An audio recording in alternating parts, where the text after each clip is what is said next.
Heat fans, I need your help. I got chirped from my bosses right before I came into the studio to film this video. They challenged the Heat fans and basically said there's no way they could get 200 likes on the video you're about to film. And I said, the best fans in the NBA? What are you talking about here? So don't prove me wrong. Help me out. Hit the thumbs up icon and let's get 200 likes.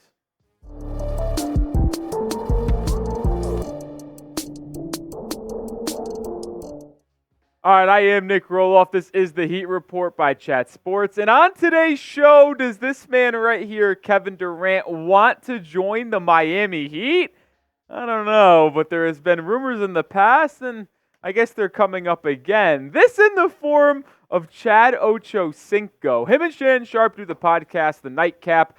They do it quite a bit, though. It's actually a pretty good listen if you have never listened to it before. And Ocho dropped this. He said Kevin Durant said that he would have no problem coming down to Miami if it made sense. And I'll say this should surprise no one. Like, there has been two iterations of Kevin Durant and the Miami Heat flirting, if you will. Just in 2021 offseason, KD requested a trade from the Brooklyn Nets. And who were the two teams that he mentioned he wanted to go to? The Phoenix Suns and the Miami Heat. He evidently went back to Brooklyn after a deal was not done in the summer and then was dealt from Brooklyn to Phoenix at the deadline, but there was the link there. And then if you go back to 2016 that I talked about as well, when he was a free agent before he joined the Warriors, he took a couple meetings and the Miami Heat were in the final 3 or 4 teams that Durant was considering in that offseason as well. So there's always been Miami and KD linked to each other, and Pat Riley has always had an affinity for KD to try to get him in here. And now I know you might want to discredit Ochocinco saying there's no way he has sources. Now, I will say this. The former wide receiver who lives in Miami and basically lives and breathes Miami at this point, he does have a lot of connections in sports world, whether it be NBA, NFL, and to the city of Miami. So it would not surprise me if KD did actually tell him that he would be okay joining the Miami Heat. But the question is, would he request a trade? And to me, I don't think he will, because it would be kind of wild if he requested another trade and it'd be 2 in just 3 years. But the question must be asked, and do we have an answer already? From Shams Charania, he was on the Pat McAfee show talking about the Phoenix Suns. Shams said, "My sense is the Suns want to see how this team can run it back. They're evaluating Frank Vogel's coaching position, and they're considering a potential change. I am told that Kevin Durant was unhappy with the way the offense was run and his place in the offense." And like I just mentioned, it would be kind of wild if KD ended up requesting yet another trade. It would be a second trade in just the last basically 2 seasons. And although I wouldn't be the most shocked by that happening, I just don't see KD doing that. It would really hurt his resume, you can say, and legacy, but I don't know if he cares about that either. But does KD want to stay in Phoenix with Book and Beal? You would think that is a good spot for him to stay if he wants to win, but Jimmy Butler and Bam are calling over there, and if he really wants to just live in Miami, maybe that is a way for him to request a trade and make his preferred destination the Miami Heat. All right, now that we talked about what KD's backstory is, I want to know, will Kevin Durant request a trade in your opinion? Type Y for yes or type N for no. Let me know that answer right now, and now we are going to get into the fit with the Miami Heat. And I'll say this, and I did make mention of this a little bit ago.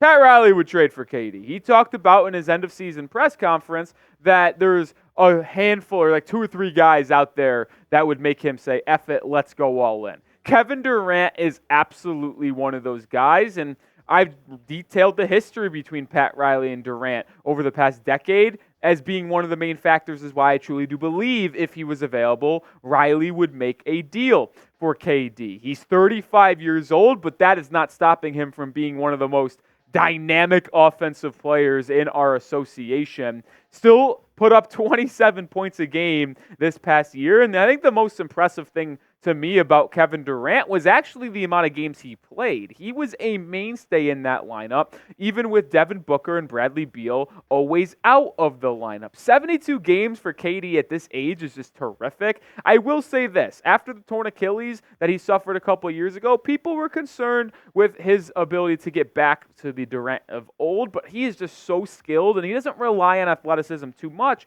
to get off his shots because of his arm length, his size, and his release point. And you see he is still very, very efficient, shooting 52% from the field and 41% from beyond the arc. It is very clear that he is still a generational scorer, and that skill is not lost. He is one of the most dynamic scorers in NBA history. I would probably call him a top 3 scorer in history. The way he's able to get his shot off with ease and get to his spots and really not get contested often because of that release point I mentioned. Like 6'10" with that wingspan, and then he releases it high above his head. It's hard to get a good contest on Durant's jumpers. And he is just so easy and fluid, and it's just the game looks so natural to Durant, even in his old age. He would be that leading scorer for Miami, and then you'd have him, Jimmy, and Bam potentially. That would be a pretty solid big three as your 3, 4, 5, because KD is a 4. Now, I will say this, as I will give Durant his flowers, I do have a concern on Kevin Durant and what his potential fit in Miami would look like. That concern coming up in just a second. But we are sponsored by Prize Picks, the #1 daily fantasy sports app. And why is it #1, you ask? Well, it's daily fantasy made easy, and all you do is pick more or less on 2 or more player stat projections, and you can win up to 100 times your money.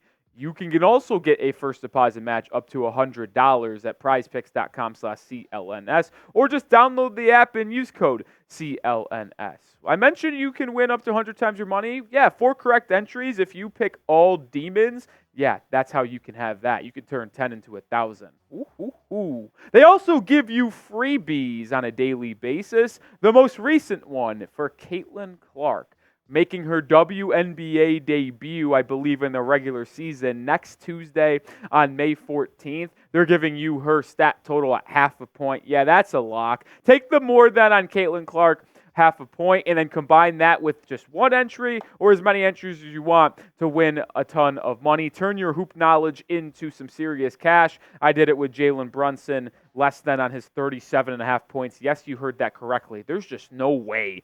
I know the Pacers play no defense, but there's no way he gets 38 points in this game tonight. And then I also took TJ McConnell. But you can take picks like that, and when you do win, well, you can withdraw very easily. That's why I love Prize Picks. Download the app today and use code CLNS for a first deposit match up to $100. All right. You know, if you go back to last offseason, when we talk about free agents and trade moves, I like to look at the advanced shooting numbers to see what the true story is. And no surprise here when we look at KD's advanced shooting, it is very, very good. But Nic Rohloff does not just look at the numbers, he looks beyond the numbers to find what is really up. Obviously, the finishing around the rim is still impressive for KD, 68.7%. The pull-up midi, which is where he makes his money, shoots it 7.6 times a game, shooting 48.8%. That's terrific. Shot 44% on catch-and-shoot threes, but here's the number that's a little intriguing. And even though 34.7 isn't bad, it's not the actual percentage I'm talking about on the pull-up and catch-and-shoot threes.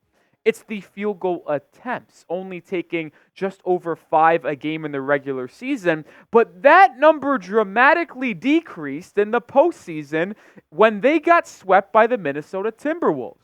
Kevin Durant, in the 4 games against Minnesota, only took 12 threes. That is not a high number. And to me, I don't want to say this would just be what happens in every postseason series, but we do like to know that Durant wants to get to the mid-range. And if he was that third guy alongside Jimmy and Bam, and Matt Riley acquired him in the offseason, wouldn't you be a little bit concerned that your top 3 scorers all like to live within 15 to 18 feet from the basket, and that's where they want to get their shots up? the spacing could be a real concern. Now, I did just show you that Durant shot above 40% from 3 on catch-and-shoot situations, so if Jimmy or Bam drove and they doubled off and Durant was left open, yes, you would feel comfortable there, but when Durant has the ball in his hands, he wants to get to the mid-range. Well, what happens when Bam isn't that floor spacer that we want him to be just yet? And we damn know Jimmy plays those games of, will he shoot a 3? Will he not shoot a 3? And he's not the most consistent three-point shooter. The only concern I have with Durant joining the Miami Heat is that potential spacing between your front court, but Durant is such a talented scorer. Jimmy and Bam are winners. I do think I would trust them to make it work, but there is concerns. It wouldn't be just all rainbows and unicorns over in Miami. But you be the GM for me. Would you trade for Kevin Durant? If you would, type T for trade. If you wouldn't, type P for pass. Now, it'd be hard for me to imagine anyone typing P for pass because this is Kevin Durant we're talking about, but I still got to ask the question. And coming up in just a second, I do want to talk about what a Kevin Durant trade package would look like. I actually think it might be cheaper than acquiring Donovan Mitchell, a lot of talk on him, because Durant is already 35 and his contract isn't as long, and you wouldn't have him as long as you would have D-Mitch. That's coming up in just a second. But I want to make sure you guys are joining the channel because we're talking every single Miami Heat rumor and news piece in this offseason before we get up and at 'em for Watch Party Season 2 in the fall. We're on the track to 11K subscribers as well, 160 away. Hit that sub button. Help us out. Let's get to 11K. All right, this is what I think the trade package would be for Durant if he did request a trade from the Phoenix Suns. Obviously, Miami would get KD. I think the Suns would have to get Herro and Duncan Robinson. Now, you might ask yourself, why would Phoenix want both? And the answer is probably they wouldn't want both. They'd actually probably rather have Duncan Robinson than Herro if they're committing to a Beal and Booker build because D-Rob can play that 3 next to him. But nonetheless, you have to do it for salary purposes because Duncan makes $18 million, Herro makes just above 30, KD's on contract for $51 million. So it's tough to match salary, and then you give up a young piece that would actually help the Durant or the Booker Beal build in Jaime Jaquez Jr. as well as have a nice future. You give up the 15th overall pick that you have in this draft class, and then your lone tradable first-round pick that you can trade before the draft, but obviously on draft night you can trade the 15th pick in 2030. And some of you might say, Kevin Durant, you need to trade way more than this. I actually don't think that is the case, and I mentioned that just a second ago. I think this is a very fair offer for KD. When you factor in his injury histories of the Achilles in 2021, or 2020, I should say, when you factor in the age of Kevin Durant at 35, somewhat, you just don't know when it's going to fall off for KD. And it's hard to say that he's even going to fall off because he is so skilled, but there is still that fear and that threat that GMs must consider. So I do think a young piece in Jaquez, 2 first-round picks, and then the combination of Herro and Duncan Robinson to match salary, but those aren't any salary slouches that you wouldn't want on your team. So I do think this is a very fair trade offer for KD. And if that trade is made, the Heat's roster would be absolutely stacked. You obviously would have KD, Jimmy, and Bam as your big 3, and they'd start at the 3, 4, and 5.